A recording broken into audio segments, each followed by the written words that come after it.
De même qu'une mère console son enfant, moi-même, je vous consolerai. Oui, dans Jérusalem, vous serez consolés. Et le Seigneur fera connaître sa puissance à ses serviteurs. Parole dite, parole accomplie. Ce que Isaïe a annoncé, ça a été accompli à Cana, en Galilée. Oui, dans Jérusalem, vous serez consolés. Dieu console son peuple et il le console par la présence d'une mère, comme une mère console son enfant. C'est la présence d'une mère et par laquelle Dieu veut consoler son peuple. Consolez, consolez mon peuple, dit le Seigneur votre Dieu. Qui console le peuple? Eh bien, c'est une mère. C'est le charisme d'une mère de consoler un enfant. Quand une mère ne sait pas consoler, il lui manque quelque chose. Quand un enfant est dans les bras d'une mère, l'enfant est consolé. Et Dieu, pour consoler son peuple, il a garanti la présence d'une mère. Voici ta mère.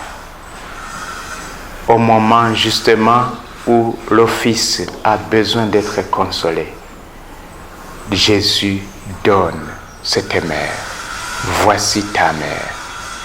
Et la mère connaissait sa mission, c'est de consoler.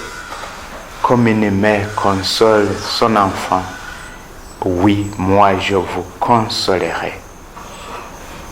La Vierge Marie dont nous faisons mémoire aujourd'hui est cette mère que Dieu a voulu donner à l'humanité pour sa consolation.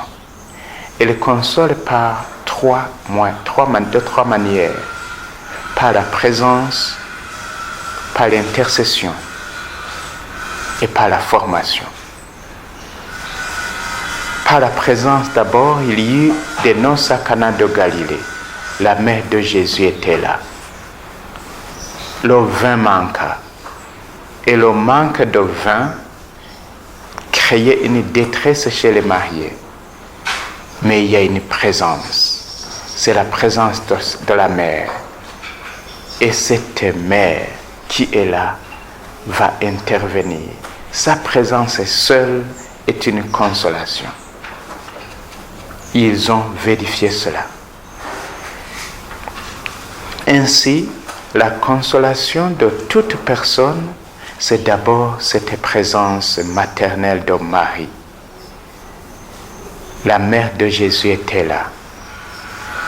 Et Jean notera à la fin, ça c'est au début de son évangile. À la fin de son évangile, il va encore noter cette présence. Près de la croix de Jésus se tenait sa mère. La présence d'une mère est déjà une consolation. Même si la mère ne dit rien, même si la mère ne fait rien, sa présence est une consolation. Mais quand même, elle fait quelque chose. Et c'est l'intercession. Comme le vin manquait, la mère de Jésus lui dit, ils n'ont pas de vin. Cette intercession est un nouveau moyen pour la mère de consoler. Dieu console son peuple par cette intercession de la mère. Être sûr qu'il y a là une mère qui intercède pour nous, c'est pour l'humanité une consolation. Auprès de Dieu, elle est toujours en intercession. Donc, personne ne peut se décourager, personne ne peut être démoralisé. Il y a auprès de Dieu cette présence maternelle qui intercède pour les pécheurs. Tout pécheur, tout malade a auprès de Dieu cette mère qui intervient, qui intercède. Troisièmement, elle console par la formation. La mère de Jésus dit aux serviteurs, tout ce qu'il vous dira, faites-le. les serviteurs ayant reçu cette formation, ils feront tout effectivement. Et comme ils ont tout fait, eh bien le vin est là. Isaïe avait conclu son texte en disant « Et le Seigneur fera connaître sa puissance à ses serviteurs. » C'est à Cana que cette parole se réalise en premier.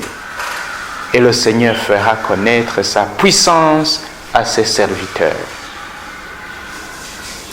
La mère dit aux serviteurs, tout ce qu'il vous dira, faites-le. Et le Seigneur a fait connaître sa puissance à ses serviteurs.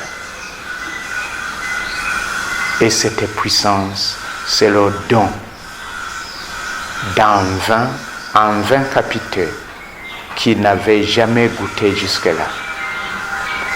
La formation des serviteurs a ouvert la porte au Seigneur de manifester sa puissance à ses serviteurs grâce à la formation de cette mère. Voilà 3 manières par lesquelles le Seigneur console l'humanité. La présence maternelle, l'intercession maternelle, la formation maternelle. Mais tout ce que nous disons de Marie, dit le pape François, peut être dit de l'Église. Tout ce que nous disons de Marie peut être dit de l'Église. Et tout ce que nous disons de l'Église peut être dit de Marie. L'humanité a une consolation. Et sa consolation, c'est l'Église. Il le sait, le Kurt Waldheim, qui était secrétaire général des Nations Unies et qui, dans les années 70, a dit « On ne peut pas enlever le Vatican de l'Assemblée des Nations Unies parce que le Vatican, c'est la conscience de l'humanité. » Le Vatican, c'est la conscience de l'humanité. L'humanité a une conscience. Et cette conscience, c'est l'Église. L'Église donne conscience à l'humanité, éclaire la conscience de l'humanité. L'Église console l'humanité. Par sa présence, il y a sur la terre une présence maternelle de l'Église. Il y a sur la terre une présence qui console. Et comme Marie est immaculée, l'Église aussi est immaculée. L'Église du Dieu vivant, immaculée, qui n'accepte pas de pactiser avec le mal et le péché. L'Église n'accepte pas. Elle proclame toujours la sainteté de Dieu. Cette présence de l'Église est une consolation pour l'humanité. Mais l'Église aussi est en intercession.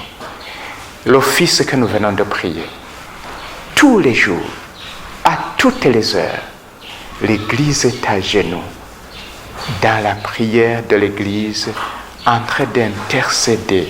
Et cette intercession de l'Église est une consolation de l'humanité. Elle obtient beaucoup de grâce pour l'humanité.